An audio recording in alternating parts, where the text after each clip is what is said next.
Hello, bonjour à toutes et à tous. On se retrouve aujourd'hui pour une nouvelle vidéo que je vous promets depuis des semaines, voire des mois.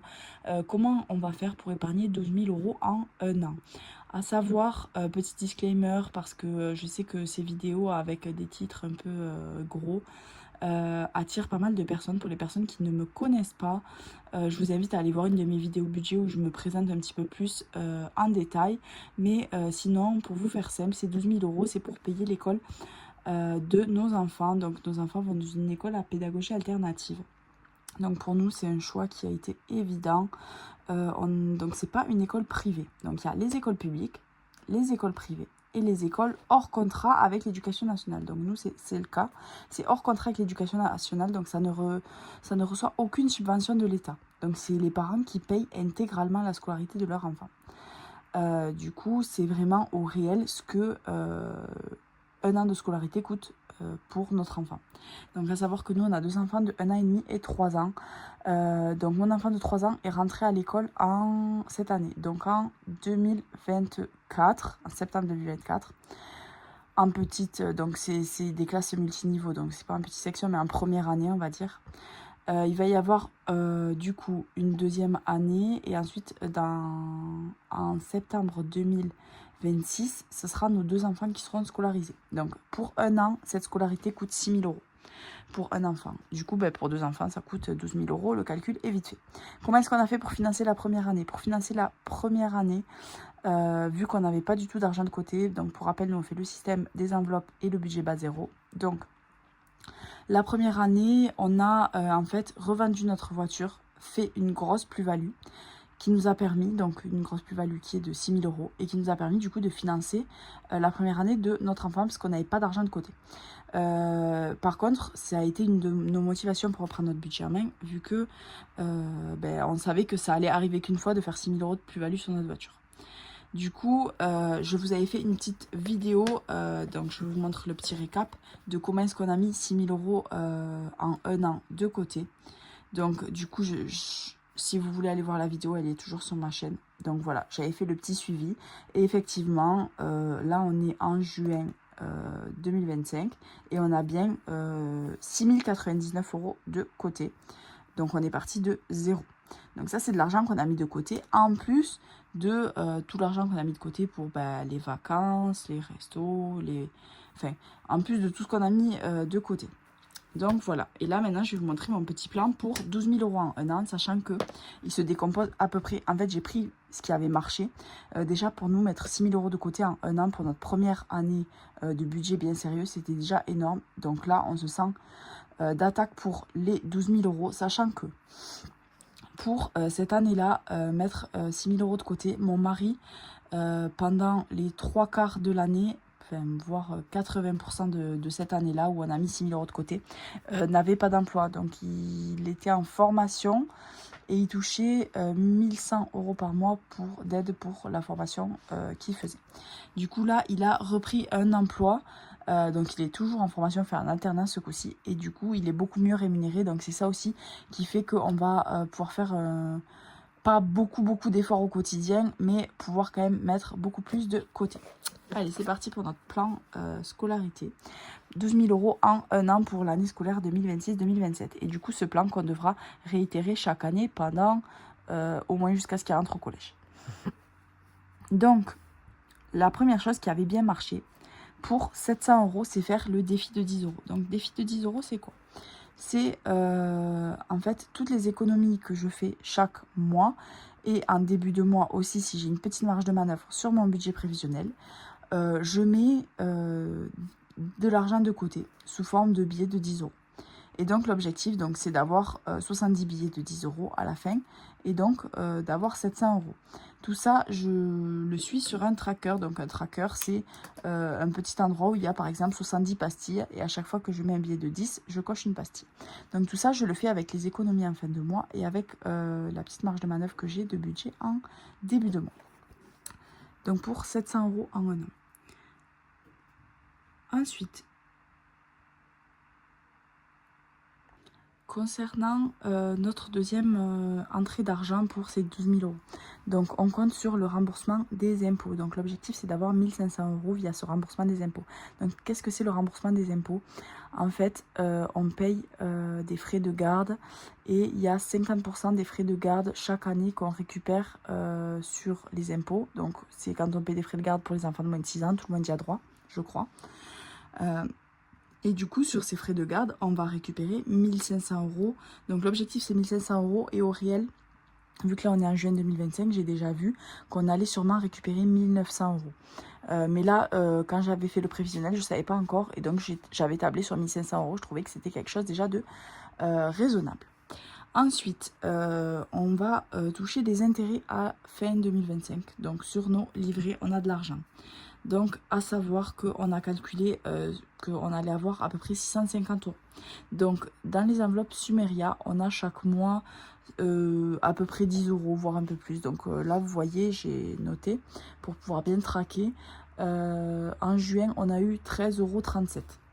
Donc, il y a ça représente ces petites cases, les intérêts Sumeria. Ces grosses cases, ça représente nos LEP, donc LEP 1 et LEP 2, donc celui de mon mari et le mien. Et ensuite, ça, c'est les livrets de nos enfants sur lesquels on stocke aussi de l'argent. Et du coup, l'ensemble des intérêts de tous ces comptes, on a calculé que ça allait nous faire environ 650 euros à la fin de l'année, qu'on pourra mettre dans nos 12 000 euros. Ensuite, ce qui est des entrées exceptionnelles, on a calculé ma prime annuelle au travail, franchement, on en a de moins en moins et de plus en plus petite. Il y a quelques années, on avait plus de 1 000 euros. Là, j'ai compté 100 euros. Et clairement, donc là, pareil, on est en juin 2025 toujours. Et il n'y a pas de prime qui s'annonce, alors que d'habitude, c'est en mai qu'on sait combien on va avoir. Donc, ça pue un petit peu, mais bon, bref. Pour ce qui est des vide-greniers, j'ai compté 200 euros. Donc, on a déjà fait un premier vide-grenier où on a vendu pour 150 euros. Donc là, il nous reste déjà que 50 euros. Donc au pire, la prime du travail, peut-être ça sera épongé par le prochain vide-grenier parce que je pense que je ferai beaucoup plus que 50 euros. Enfin, j'espère. Ensuite, on a compté 200 euros pour Noël et les anniversaires quand les gens nous donnent de l'argent en espèces. Donc nos proches savent que c'est quelque chose de très important pour nous et pour l'équilibre de notre famille et que c'est vraiment le meilleur pour nos enfants. Chaque parent fait ce qu'il veut pour ses enfants, mais pour nos enfants, nous, on sait que c'est le meilleur, cette école-là. Et du coup, c'est 200 euros qu'on a tablé. Donc voilà, pour les deux, on pense que c'est raisonnable. Et ensuite, pour les entrées Vinted, on a tablé sur 500 euros, sachant que en janvier, on a vendu pour 800 euros sur Vinted, dont 650 pour le compte joint et le reste pour mon compte perso. Mais du coup, on sait très bien que c'est faisable, sachant que j'ai une Nintendo Switch toute neuve à vendre aussi. Donc c'est Vinted / Le Bon Coin. Donc là, on vient juste de commencer à mettre du coup l'argent de Vinted sur un compte pour atteindre ces 500 euros. Donc là, on a commencé tranquillement. Je crois qu'on est déjà à 80 euros. Donc voilà, mais on a un an pour le faire et je sais qu'en un an, c'est sûr qu'on le fera. Et donc les entrées exceptionnelles, tout ça, ça représente 1 000 euros. Et ensuite, une fois qu'on avait calculé tout ça, donc ces 4 premières choses, combien il restait? Donc je l'ai divisé en le nombre de mensualités, donc un an. Et il nous restait environ 740 euros par mois à mettre. Donc voilà. Juste pour les 2 premiers mois, c'était... donc là, je l'ai fait ouais, donc là, j'en ai mis 12. Mais en fait, exactement... je sais pas comment vous expliquer mes calculs. 740 euros, ah oui, voilà, c'est ça plutôt. 740 euros, c'est 740 euros x 11 qui font pour compléter les 12 000 euros. Mais là, j'en ai mis 12 parce qu'en fait, on a commencé un mois un peu plus tôt parce qu'en mai, on avait déjà commencé à avoir une hausse de revenus. Du coup, j'ai commencé à le calculer déjà en mai. Donc, en fait, mai et juin, ça nous fait à peu près l'équivalent d'une mensualité. Enfin, un petit peu plus, mais voilà. Donc ça nous fait une mensualité. Et ensuite, tous les mois, là, c'est sûr, on mettra 740 euros. Donc, voilà. Pour mieux m'organiser, si vous avez vous aussi un objectif d'épargne à faire, je l'ai déjà fait du coup une fois donc pour les 6 000 euros donc cette année. Et en fait, ce que j'ai trouvé difficile, c'est qu'en fait, chaque entrée d'argent, je la mettais sur un compte différent ou ici en cash. Ici, ben, c'était à la fin de l'année, mais je l'ai laissé sur les livrets pour pouvoir le basculer plus tard, etc. Et en fait, pour traquer l'argent, j'ai vraiment galéré à retrouver tout pour savoir où est-ce que j'en étais de la progression au fur et à mesure. Du coup, ce qu'on a décidé de faire ce coup-ci, c'est qu'en fait, moi j'ai un compte Hello Bank et rattaché à ce compte Hello Bank, j'ai un livret. Et du coup, en fait, l'ensemble de l'argent, à chaque fois, on le vire en fait sur ce livret-là. Comme ça, ce livret-là accueillera uniquement l'objectif de ces 12 000 euros. Et du coup, en un coup d'œil, je pourrai voir où est-ce qu'on en est de l'objectif. Donc, vous voyez, j'ai déjà viré. Donc, c'est pour ça aussi que j'ai fait ces petites cases pour essayer de suivre ici où est-ce qu'on en est. Mais du coup, je sais exactement d'un coup d'œil sur le livret où est-ce qu'on en est. Donc, en fait, tout cet argent-là, je l'ai déjà en fait viré directement sur mon livret Hello Bank. Donc voilà, ce sera beaucoup plus lisible parce que là en fait, il y avait de l'argent qui était stocké sur mon LEP, de l'argent qui était stocké sur le livret A d'un enfant, de l'argent qui était stocké sur des enveloppes Sumeria. Donc j'avais fait des enveloppes Sumeria spéciales pour les mensualités, des enveloppes Sumeria spéciales pour... Enfin bon bref, c'était vraiment galère. Donc là, voilà, on centralise tout sur un seul compte et ce sera beaucoup plus facile à gérer. Et pour la petite aparté de pourquoi est-ce qu'on met autant d'argent dans la scolarité de nos enfants. Alors, c'est tout simple. Pour nous, tout le monde veut le meilleur pour ses enfants. Nous, le meilleur pour nos enfants en termes de scolarité et d'éducation, c'est des valeurs. Donc, respect, bienveillance, tout ce qui est harcèlement, tout ça, on est vraiment contre. Enfin, tout le monde est contre, je veux dire, mais on ne veut pas que ça arrive ni à nos enfants, que nos enfants ne soient ni victimes, ni acteurs de ça. Et donc, dans cette école-là, c'est sûr qu'il n'y a pas de harcèlement. Il faut le voir pour le croire. Et d'ailleurs, on peut y aller quand on veut, observer la classe. Donc, on se met sur une chaise dans un coin de la classe. Et on peut passer la journée sur cette chaise et observer la classe. Et en fait, déjà, les encadrants sont tellement bienveillants. Donc, on n'appelle pas ça des maîtresses. Mais des éducatrices, et ils sont tellement bienveillants et à l'écoute et patients avec les enfants, c'est vraiment un truc de fou. La transparence fait que on peut que avoir confiance en eux en fait. Si une personne n'a pas peur qu'on vienne observer la classe, c'est que il n'y a rien à se reprocher entre guillemets. Vous savez, mon fils là va rentrer dans une nouvelle crèche et dans cette crèche là, il y a de la vidéosurveillance où les parents ont accès à la vidéosurveillance. Donc bon, c'est hyper balisé avec les avocats, etc. En termes de droit à l'image pour pas que les vidéos fuitent. Enfin bon, bref, c'est hyper encadré, pardon. Mais du coup, en fait, ça prouve juste que dans cette crèche-là, ils n'ont rien à se reprocher. Donc, en fait, s'ils n'ont rien à se reprocher, ça ne leur dérange pas qu'il y ait des caméras, que ce soit filmé. Moi, je suis infirmière de bloc. Donc là, ce que je dis, c'est des avis un peu tranchés pour certains. Désolée d'avance, mais c'est totalement moi. Moi, je suis infirmière de bloc. Demain, s'ils mettent, ça se fait dans des pays, notamment aux États-Unis, tout ça. Si demain, ils mettent des caméras sur les cialytiques, donc les cialytiques, c'est ce qui nous éclaire. Et donc, c'est ce qui nous permet de voir les interventions. Donc, si demain, ils mettent des caméras dans la salle, mais moi, je fonce parce qu'en fait, j'ai rien à me reprocher. S'il arrive une complication, un décès, etc., en fait, tout est filmé. Donc, en fait, on peut remonter vraiment à est-ce qu'il y a une erreur, oui ou non. Est-ce que c'est juste une défaillance, en fait, du patient, entre guillemets. Enfin, est-ce que c'est juste le corps du patient qui s'est mis en alerte ou est-ce que on a potentiellement fait une erreur, ce qui peut arriver, l'erreur est humaine, mais du coup, on sait, en fait, et on voit. Et donc, moi, je suis infirmière de bloc, j'ai rien à me reprocher. Je sais que ma prise en charge, elle est 10 sur 10. Donc en fait, si demain ils mettent des caméras, ça ne me dérange pas. Il y en a plein à qui ça dérange, mais parce qu'en fait, ces personnes-là, ils ont peur. Je sais pas de quoi ils ont peur exactement, mais si, ils ont peur en fait que ce qu'ils font, ce soit pas nickel et que du coup, ça puisse leur porter préjudice. Donc voilà. Pour revenir du coup au sujet principal qui est la scolarité. En fait, pour nous, ce qui est vraiment la base, c'est donc des valeurs, apprendre à lire et à écrire parfaitement. Et une fois qu'ils auront ça, ils feront ce qu'ils veulent dans la vie. Et la culture aussi. La culture, je pense que c'est quand même quelque chose d'important dans la vie. Donc moi, que mes enfants, s'ils gagnent 200 € par mois, qu'ils vivent en autarcie, en toute autonomie et qu'ils sont heureux, moi, ce que je veux, c'est leur bonheur.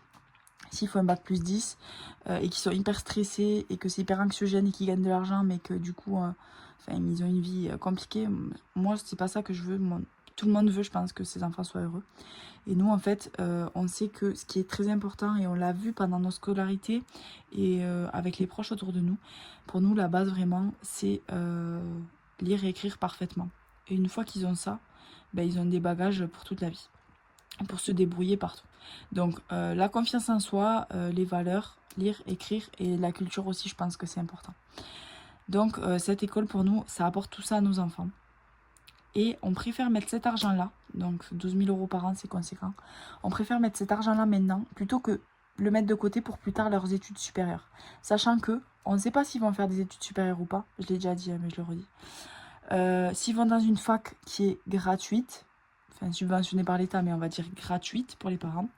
S'ils vont aller à l'autre bout du monde ou pas, s'ils vont rester dans notre ville, parce que dans notre ville, on a une super fac. Moi, j'ai fait mes études d'infirmière dans la petite ville dans laquelle on est. Du coup, mes parents avaient aucun frais, enfin, à part me payer le bus quand j'avais pas le permis, mais avaient aucun frais de scolarité. Donc en fait, je vais pas mettre de l'argent de côté pour plus tard, alors que je sais même pas ce qui va se passer plus tard, alors que je peux déjà agir aujourd'hui sur leur scolarité réellement. Donc voilà, c'est le choix qu'on a fait. Ils iront minimum jusqu'à la fin du primaire. Donc c'est sûr qu'avec tout cet argent, on pourrait s'acheter un appartement et le mettre en location et investir, etc. On essaie de mettre de l'argent de côté. Hein. En plus de ça, on met de l'argent de côté quand même un petit peu chaque mois. Pas forcément pour des projets long terme, parce que notre plus gros projet, c'est celui-ci. Et c'est vrai que c'est un sacrifice pour beaucoup. Il y a plein de personnes qui pensent qu'ils ne pourraient pas avoir accès à ça. Et si, ils pourraient en réalité, mais c'est vrai que c'est beaucoup de réajustement niveau budget et une charge mentale, et ça, il faut le suivre. Mais surtout, je pense qu'il faut se battre un peu pour ce dont on a envie et se donner les moyens de le faire. Donc, il y a plein de personnes qui diront que leurs enfants sont très bien dans les écoles publiques. Moi, ce qui me gêne dans les écoles publiques, c'est surtout la violence. Le système éducatif en France, donc le fait de, voilà, j'avais une collègue de travail qui m'expliquait qu'elle avait eu le rendez-vous annuel là, avec sa maîtresse, et que sa maîtresse lui expliquait qu'en fait, les attendus d'un enfant, en petite section, je crois qu'il est, c'est de compter jusqu'à 3. Donc en fait, ils leur apprennent pas à plus que 3. Si l'enfant il a envie de compter jusqu'à 10, ben en fait non. Il doit juste savoir compter jusqu'à 3, dénombrer jusqu'à 3 et connaître le nombre 3 en gros. Mais donc voilà, nous ce qu'on veut c'est qu'il n'y ait pas de plafond de verre. Si notre enfant il a 3 ans, il veut savoir compter jusqu'à 1000, ben, il saura compter jusqu'à 1000 dans cette école. Et s'il veut juste savoir compter jusqu'à 10 à 3 ans, il saura compter jusqu'à 10. Et s'il veut compter jusqu'à 2, il comptera jusqu'à 2. Et si c'est que lorsqu'il aura 6 ans qu'il comptera jusqu'à 20, ben, ce sera quand il aura 6 ans. Mais bref, c'est une école qui se calque au rythme de l'enfant, vous l'avez compris. Une école où il y a des petits effectifs, donc ils sont 18 enfants pour 3 adultes, donc une ATSEM et 2 éducatrices. C'est une école qui est vraiment bienveillante avec les enfants. Il n'y a pas de violence des adultes envers les enfants, parce que on est les premiers quand même à montrer le mauvais exemple. Je fais ce que je fais mais pas ce que je dis. Donc on crie sur les enfants mais on leur demande de pas crier. On est violent envers les enfants mais on leur demande de pas être violent entre eux. C'est ça aussi qui amène au harcèlement et tout ça. Et voilà, c'est une école où il n'y a pas de harcèlement, où ils apprennent vraiment à prendre soin des autres et à prendre soin de leur environnement. Ils apprennent tout ce qui est le ménage, la cuisine, voilà, des bases dans la vie pour nous qui sont vraiment très très importantes. Et donc voilà pourquoi est-ce qu'on met ces 12 000 € de côté en un an. Donc voilà les leviers qu'on a, enfin que j'ai, hein, parce que mon mari me suit, mais j'avoue que là c'est moi qui ai réfléchi à tout ça. Et lui, il fait juste, enfin voilà, vous avez compris. C'est vraiment quelque chose d'important. Donc voilà, j'ai réfléchi à ça. J'ai repris ce qui avait marché l'année dernière. Les choses où on est sûr d'avoir de l'argent. Donc les intérêts, remboursement des impôts. Les entrées exceptionnelles, ben, on va se donner les moyens pour le faire. Et le défi de 10 €, ce sera en fonction de nos économies. Et de ce qu'on peut mettre au début du mois. Donc sachant que ça fait à peu près 50 € par mois. Mais ça pareil, si on a des entrées exceptionnelles, en plus de ça, on le met directement dans le défi. Donc voilà, n'hésitez pas à me dire c'est quoi vos projets, pour combien est-ce que vous voulez épargner, et si cet effort d'épargne est selon vous réalisable, donnez-vous les moyens de le faire vraiment, parce que je pense que ça vaut le coup. Voilà ma petite vidéo, comment épargner 12 000 € en un an a été super courte, désolée pour ceux qui s'attendaient à un truc vraiment où j'allais épiloguer, mais il y a ma petite vidéo des 6 000 € en un an, et celle-là elle est beaucoup plus détaillée, il y avait beaucoup plus de blabla, mais là vraiment j'ai préféré aller à l'essentiel avec vous, d'autant plus que je l'ai préparé il y a un petit moment, ce budget, il n'y a qu'à voir. Donc voilà, n'hésitez pas à me dire. Bisous.